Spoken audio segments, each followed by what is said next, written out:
think it was either a Sunday morning or a Monday morning, whatever June 1st was. Okay. It's one of those two. Because I remember the night before that was when the like really crazy protests had been happening. And my roommates and I, we were all watching the news on different devices throughout the house. So any room you went into, someone else was watching the news. And so we were all watching all this crazy stuff go down, and we were just like kind of like, it was really intense, and we're all just talking about it. And so then the next day,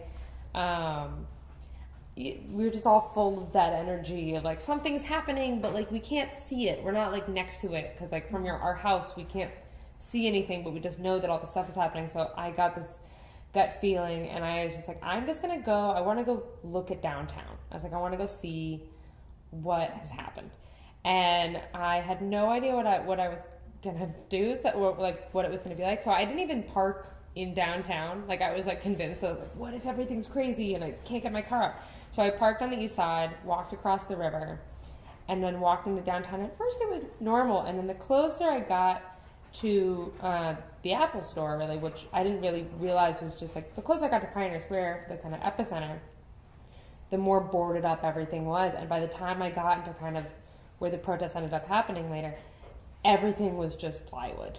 And it was just empty. There was no one there. It was just cleaning crews. It was like the early morning cleaning crews, and I think it must have been around like 11 or noon. And I was walking around, and it was just kind of eerie. And then I walked by the Apple store, and their entire front had been boarded up, which is huge. It's a whole city block. And the plywood was painted black. And it was the first thing that I noticed is that all the other plywood all over the city was just plywood. And this was the only one that was like, in my mind, primed. I was like, oh, I want to go paint something on this. I was like, I just want to go paint something. And I didn't even actually know what I was going to paint. I just was like, I need to get home, I need to get some paint, and I need to come back here.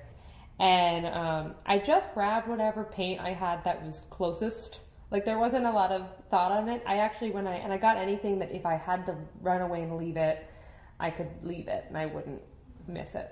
So it was all kind of cheap stuff, some old house paint, some acrylic. And I forgot to actually get a step stool. So I was far too short for a lot of the mural. But yeah, and I ran back, and I didn't even, I decided when I got there that I was going to paint his face. Because I was trying to think of what to paint, and then I was like, I should paint his face, because pretty much any artist can tell you if you're doing a portrait for someone, it's just a very intimate moment that you spend with that person. And you just have to notice, like, you have to learn their face. You have to learn every line. You have to learn what their nose looks like, what their mouth looks like. You have to, like, learn the crease of their eyes. There's just all these very intimate details about painting someone's face. And I was like, I think the way that I'm going to pay my respects to this is I'm going to paint his face. I'm going to spend some time with this man's face. And that's what I just need to do. And I was really just kind of doing it for myself. The thought of, I wanted to do it partly for, to be out in the world, but I wanted to do it for myself. And so I started painting it. And I actually forgot black paint. So when you're painting, so I only had like pastel colors. Like I didn't have a lot of like I had like yellows and like kind of a reddish color and like white, but I didn't have any black paint. And so luckily the plywood is black, so I just dry brushed it. But I always remember that as kind of just being a big, it's like no forethought in the paint choosing, because I didn't know what I was gonna paint. And then and it just kind of, as soon as I started, I paint really fast. It's like a weird thing I'm known for, painting very quickly. And people, as soon as I had started, people just kind of started like randomly cheering me on, like from cars and passerby. And I think, and it made me less afraid that I was going to get chased off. and I painted it for 4 hours, and then when it was starting to get dark and I knew that I should probably get out of there, I was very full of adrenaline, and I got a call from my friends, and they were at a protest, or getting ready, so I drove back to the east side, joined the protest, and then it happened that the protest walked straight in front of the mural I had just done. And I realized that I was like, oh, if this is going to be if people are going to see this, I want them to see more than just this. And so then the next day, I took a stepladder this time and more paints, and went and continued the portraits for Breonna Taylor and Ahmaud Arbery. I'm not really a rule follower, but I'm not really a tagger either. I think this was definitely the first time that I was like painting on something that I had absolutely no permission to do, which also made it feel, I think, more of the protest. But no, I do kind of consider it an act of vandalism, but that's, I think, kind of also what made it feel like the right thing to do. A number of people kept walking by and asking me who I was or where they could, what I was, and so I ended up putting my Instagram tag on there so that people had a way to get a hold of me. And I actually got a floodgate of people asking me to paint their family members, their friends, other people who had been killed. And so I was like, I'd get woken up by phone calls of people asking me to paint their family members. So yeah, it became this onslaught of like, it was good, I think, for there to be a connection so that people could get in contact, because there were just a lot of other people who like deserved to have their faces up there and be remembered. And yeah, so throughout the next like 2 weeks, I painted, I don't remember how many portraits, but a fair amount, all along the top of all the other victims, and there's definitely more that could have been added to it.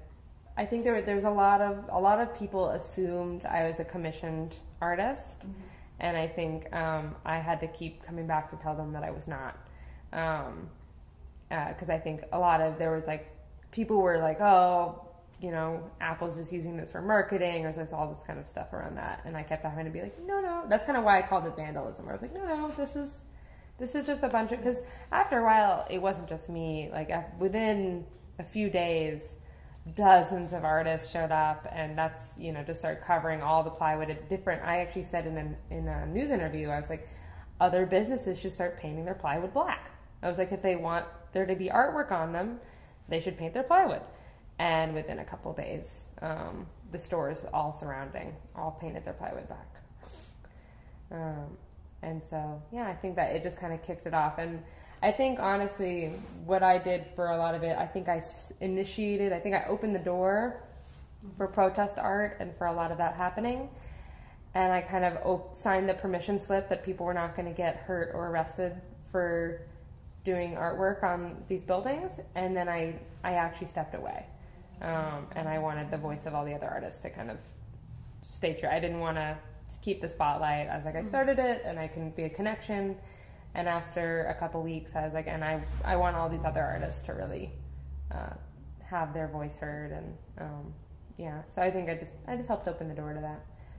I think that the painting had this certain kind of like bold, frantic energy because I was convinced that someone was going to come and stop me. So I had to like paint it as fast as possible. It wouldn't have that. But I think if it had been commissioned, I think it still would have been a very inspired. But I probably would have put, I love to paint gardens and lush scenery, like just big, bright, obnoxious colors. And so I think if it had been commissioned, I probably would have added my own touch to it rather than just kind of the frantic, I need to get this. It's like, when you're sketching, you're like, I need to get this on paper before I forget what it looks like. And I think that was the energy of it, and I think that was the energy that was needed. Like, I think if it was this, like, lush, very, like, calm piece of artwork, it would not have kind of provoked the same vigor that it ended up provoking. If, like, that amount of inspiration can kind of come from, 4 hours of just hurriedly trying to paint, and it can bring all these people together, like, there's just so much more than that can lead to, and in so many ways. And I think that this is definitely a city that will take that with a joyous nature and actually make it happen. So I'm hoping that it does.